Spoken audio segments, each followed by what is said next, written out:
Monsieur le représentant du ministre d'État, Aoussou Jano, Dr Sonam, soyez salués. Messieurs les chefs traditionnels, les propriétaires terriens, les terres sur lesquelles nous nous tenons, je voudrais vous saluer. Messieurs les responsables du COGEP, je voudrais vous saluer.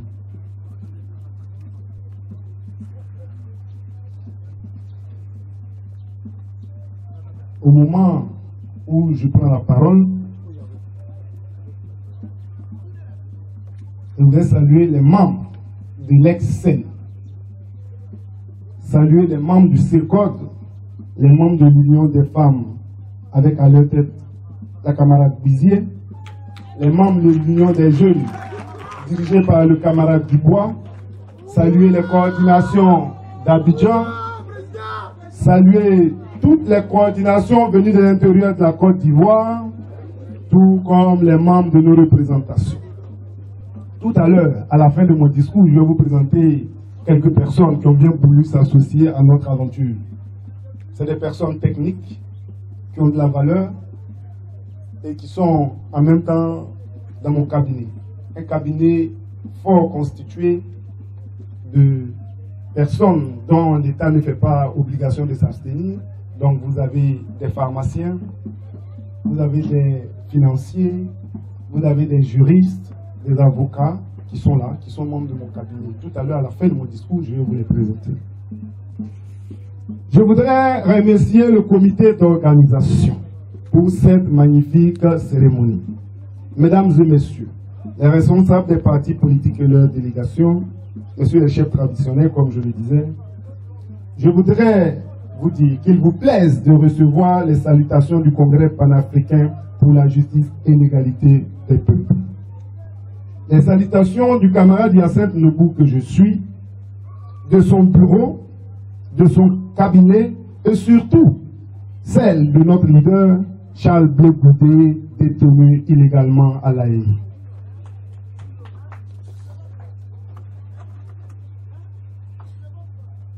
Pourquoi nous avons voulu observer une minute de silence à la mémoire de Mamadou Ben Soumaoro et de toutes les personnes disparues? Je ne me ferai pas l'élève du professeur Seri Bailly, mais Mamadou Ben Soumaoro, il est appelé communément le Waraba. Le Waraba en langue malinké veut dire le grand lion. Un grand lion a une crinière. Et quand il a une crinière, il ne sait pas se cacher. Ce qu'il fait, il le dit. Et la taille de Mamadou Koulibaly et Mamadou Ben Soumaoro ne lui permet pas de se cacher. Donc quand il fait quelque chose, c'est au jour qu'il le fait. Et Mamadou Koulibaly, pourquoi j'aime dire Mamadou? Et Ben Soumaoro a dit très tôt ce que les Ivoiriens ne voulaient pas entendre.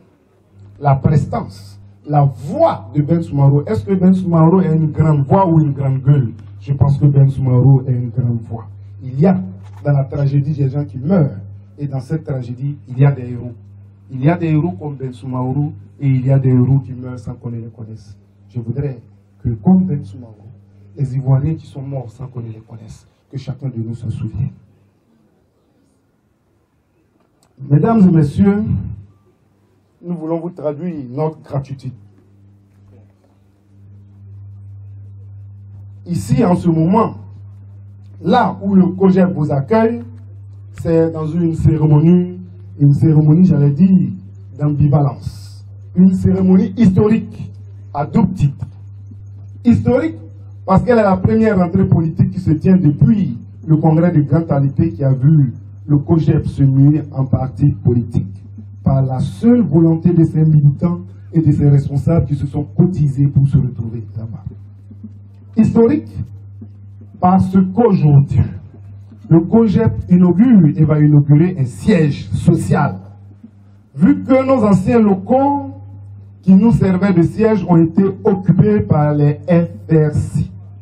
Malgré la crise, nos militants se sont cotisés pour doter le COGEP d'un siège aussi modeste soit-il. Vous aurez le temps de l'apprécier. C'est à partir d'ici que le COGEP compte s'organiser patiemment méthodiquement pour prendre sa place dans le microcosme politique ivoirien. Mais avant tout, il est bon que le COJEP vous soit présenté. Le Congrès panafricain pour la justice et l'égalité des peuples est né le 4 juin 2001 à Abidjan, en Côte d'Ivoire. Il est un parti politique de gauche d'inspiration social-démocrate avec l'homme comme épicentre de ses actions.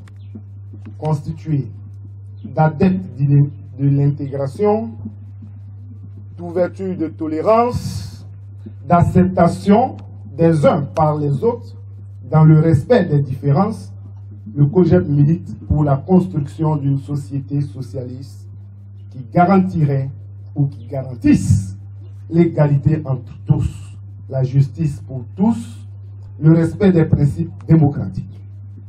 Le COJEP prône l'alternance démocratique, la voix des urnes comme mode d'accession au pouvoir d'État. Le COJEP promeut le travail et le mérite comme norme d'ascension sociale et non le copinage. Le COJEP exclut toute forme de violence de ses moyens d'action et prône, pour ainsi dire, la non-violence. Depuis la dernière décennie, c'est peu dire d'affirmer que les termes ennemis et adversaires sont devenus synonymes dans le paysage politique de notre pays. Ainsi, parler à un adversaire politique équivaudrait désormais à un crime. Il en ressort qu'en dehors de l'espace géographique, les Ivoiriens n'ont pas de valeurs en commun qui pourraient les unir. C'est pourquoi le COJEP propose de redonner à la politique ses lettres de noblesse.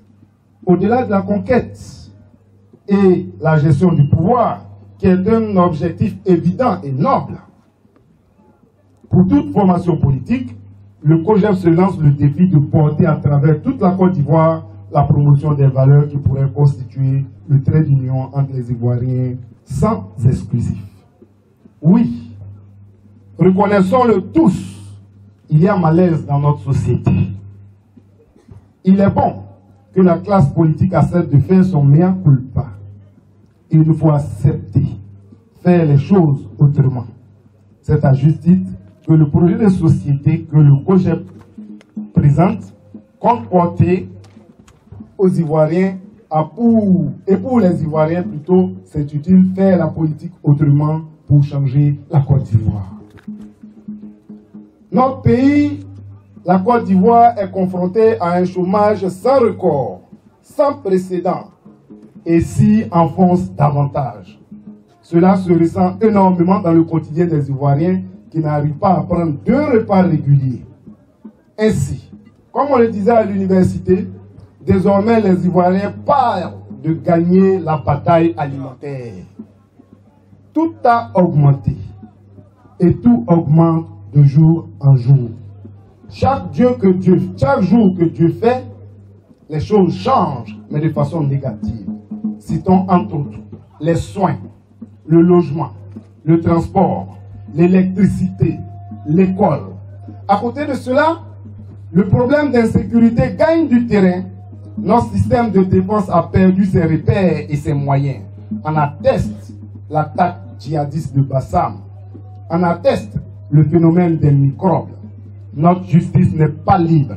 La jeunesse court au sacrifice. Certains Ivoiriens sont en exil et d'autres en prison en Côte d'Ivoire et à La Haye. Nous condamnons la catégorisation des morts et des Ivoiriens. Lorsqu'il y a eu les morts de Bassam, il y a eu manifestation. Le pouvoir s'est mobilisé. Il y a eu des blancs tués, peut-être c'est pour cela. Mais lorsqu'il y a eu des morts à Bouna, près de 30 personnes, des Ivoiriens, comme ceux qui ont été tués à Bassam, nous n'avons vu aucune manifestation de solidarité à cela. Le COJEP n'est pas d'accord avec ça, il condamne cette catégorisation des morts, car une mort équivaut à une mort. Revenons au problème de l'école. Si nous saluons les déguerpissements pour problème de sécurité, nous refusons qu'il y ait qu'il n'y ait pas de mesures d'accompagnement qui permettent aux élèves dont les parents ont quitté leur quartier pour un autre de pouvoir continuer à aller à l'école. Dans le système actuel, lorsqu'un élève quitte une école à Yopougon et qu'il va à Port-Boué, il ne lui est pas permis de s'inscrire dans une école puisqu'il y a un fichier. Du coup, lorsqu'on déguerpit les parents de Gobelé et qu'ils vont se réfugier à Port-Boué avec leurs enfants qui allaient à l'école, dans une école primaire de Cocody, ces enfants sont appelés à devenir des microbes ou autre chose pour pouvoir endeuiller la Côte d'Ivoire. Est-ce que c'est cela que nous voulons? Nous demandons au gouvernement de revoir cette politique. Elle n'est pas bonne.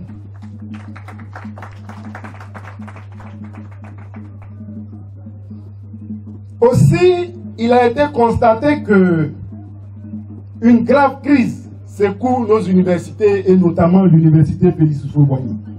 Cette crise a connu son point culminant ou son point d'achoppement le jeudi 14 avril dernier sur le campus universitaire.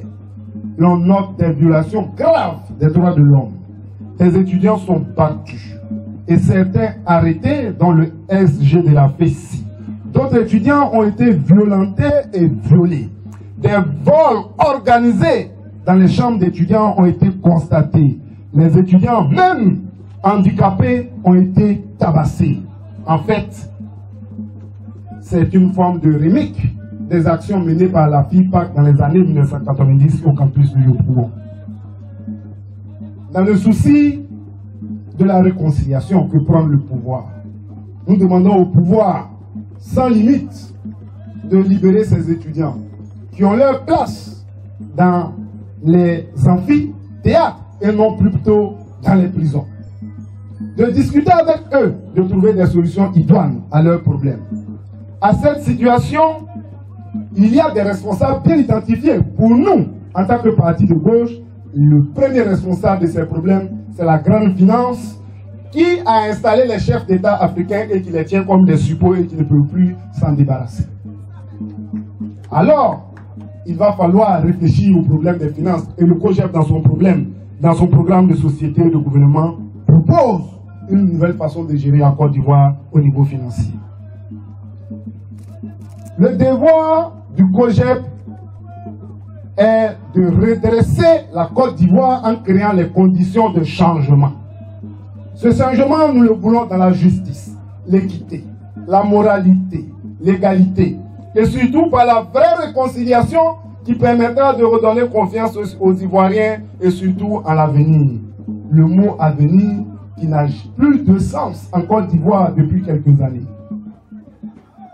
Le COGEP veut aller au changement. Et ce changement, il veut le faire avec les Ivoiriens. Il veut signer un contrat social. Il veut signer une alliance avec les Ivoiriens. C'est pourquoi, lorsqu'on parle de la révision de la Constitution, que veut-on réviser? Quel objectif poursuit cette révision? Que les partis signataires des accords de Ouagadougou ont volontairement déjà signé. Pour nous, le monde est mouvant, le monde est évoluant, le monde est changeant. On peut faire avancer les choses. Mais il faut que les Ivoiriens soient vigilants. Et avec eux, le COGEP qui, à partir d'aujourd'hui, va jouer à l'éveilleur de conscience. Nous allons nous tenir comme des sentinelles. Nous allons prononcer. Quand nous prononcerons plutôt, quand on nous dira en quoi consiste la révision. Qu'est-ce qu'on veut changer dans la Constitution? Parce que c'est ça et là, les on-dit, semble-t-il, nous voulons avoir les éléments à changer dans la Constitution. À partir de ces éléments-là, s'ils sont nocifs pour la Côte d'Ivoire, nous dirons non. La Constitution ne doit pas changer. Et nous voterons non. Et nous allons mobiliser les Ivoiriens à voter non. Mais si il y a que c'est pour apporter un amendement pour dire, comme le faisait le général Gueye, il faut que tu sois de père ou de mère, et si c'est cela, c'est débat. Ce n'est pas des débats nouveaux. Ou si c'est pour dire il faut avoir 45 ans avant que d'être candidat, ce n'est pas des débats nouveaux. Mais c'est ce qu'on veut changer de la Constitution. Quand on nous l'a montré, le COGEP va montrer sa position.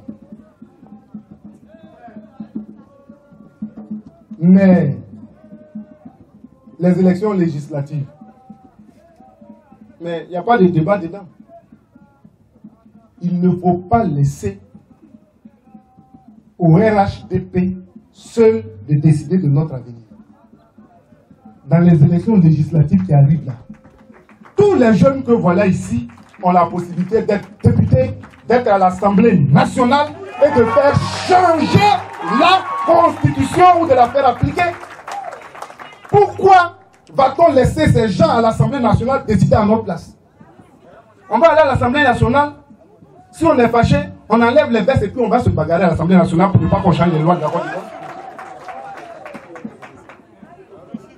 Nous ne sommes pas d'accord que l'Assemblée nationale soit monocolore et maîtrisée par un seul groupe. Et nous, COGEP, nous allons aller à cette Assemblée nationale. En tout cas, ceux qui ont envie d'être députés au COGEP, la préparez-vous maintenant.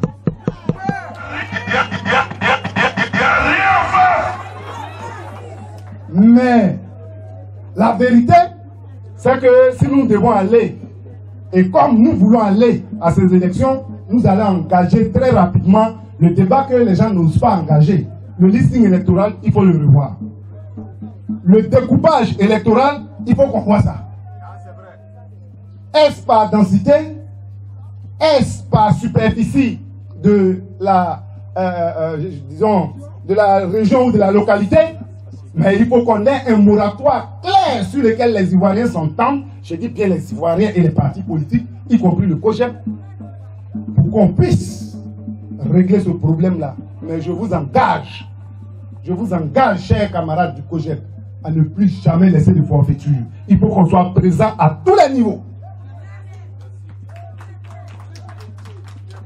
Le livre de Charles Blé Goudé qui a été censuré, rien de grand ne se fait sans difficulté. Je pense que ceux qui l'ont fait, il faut les applaudir parce qu'ils sont en train de faire la promotion du livre.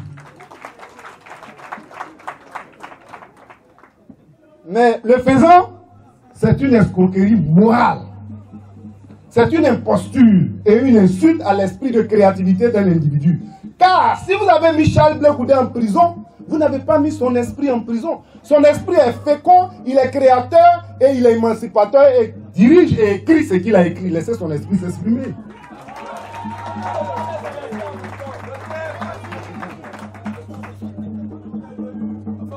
C'est simple.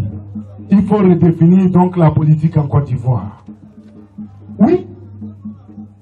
Faire la politique autrement pour réconcilier les Ivoiriens. Faire la politique autrement pour bâtir une grande nation. Faire la politique autrement pour hisser la Côte d'Ivoire au rang d'une nation démocratique où les dirigeants gouvernent mais ne règnent pas.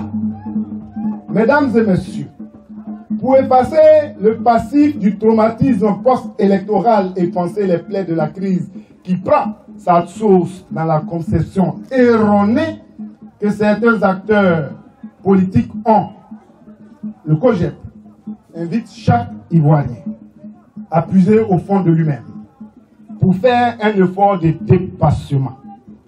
C'est à ce seul prix qu'ensemble nous pourrons aller de l'avant.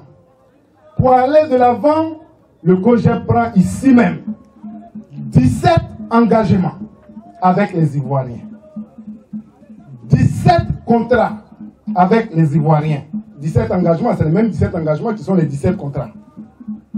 Et fait une proposition qui semble avoir été déjà faite par mes prédécesseurs. Je vous lis les engagements du COGEP qui vont finir avec mon intervention. Premier engagement. Le COGEP prend l'engagement d'œuvrer au retour des exilés, à la libération de tous les prisonniers de la crise post-électorale pour favoriser la réconciliation. Deuxième engagement. Le COGEP veut donner et assurer à la Côte d'Ivoire une indépendance diplomatique et militaire. Troisième engagement.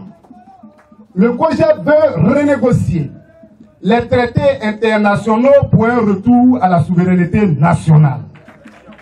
Quatrième engagement. Le COGEP veut redresser l'économie, innover, inventer pour que nous puissions quitter la spirale des dettes en se libérant des marchés financiers. Toute chose qui nous permettra de rétablir l'équilibre budgétaire. Tout ceci se fera avec l'appui d'une bonne réforme fiscale. D'ici, je regarde le fiscaliste. 5e engagement. Industrialiser la Côte d'Ivoire par des protections économiques raisonnables et entreprendre de grands projets d'avenir pour les jeunes et pour les ruraux. 6e engagement.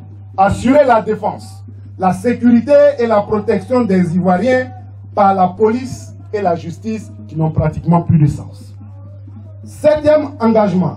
Réorienter l'école, la mettre dans son rôle de transmission des savoirs sur la base du mérite et mettre au centre la mettre plutôt au centre de l'action de l'État et non par le principe de copinage. 8e engagement. Établir de véritables services publics. Établir de véritables services publics veut dire qu'il faut que chacun de nous ait accès aux services publics de Côte d'Ivoire. Et vous allez voir, quand j'arriverai sur le point des hôpitaux, le docteur Saraka ne me fera pas mentir. 9e engagement.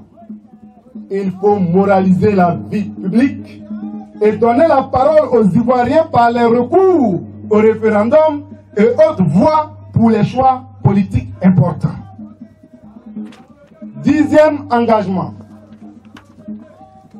Donner à la justice sa liberté et la rendre proche des citoyens pour une réforme de la justice impeccable.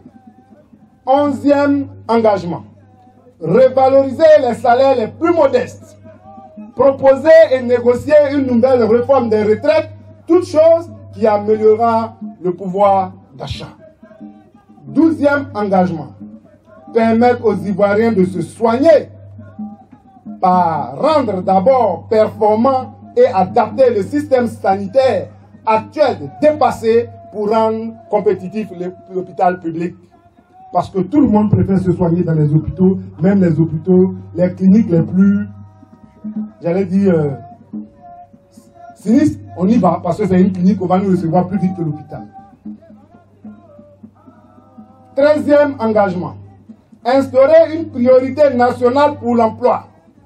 Réduire le chômage et relancer la productivité ivoirienne, non dans la fiction actuelle. Tout cela doit passer par la création d'une banque nationale d'investissement qui va aider les petites et moyennes entreprises. 14e engagement. Mettre un accent particulier sur le logement pour éviter la renaissance des quartiers précaires. 15e engagement. Une grande réforme agraire pour défendre l'agriculture ivoirienne et la rendre lisible afin que le foncier rural soit possible. 16e engagement, rendre la République une et non divisible. Je n'ai pas dit indivisible. J'ai dit la République une et non divisible à travers le principe de l'égalité entre les citoyens. Nous voulons proposer l'intégrité des élus. Nous voulons proposer l'impartialité de l'État. Nous voulons proposer la création et le respect des contre-pouvoirs. Enfin, notre 17e proposition, c'est de défendre les valeurs de la Côte d'Ivoire dans le monde et surtout porter la voix de la Côte d'Ivoire sur le chemin, la voie que le COJER va lui donner.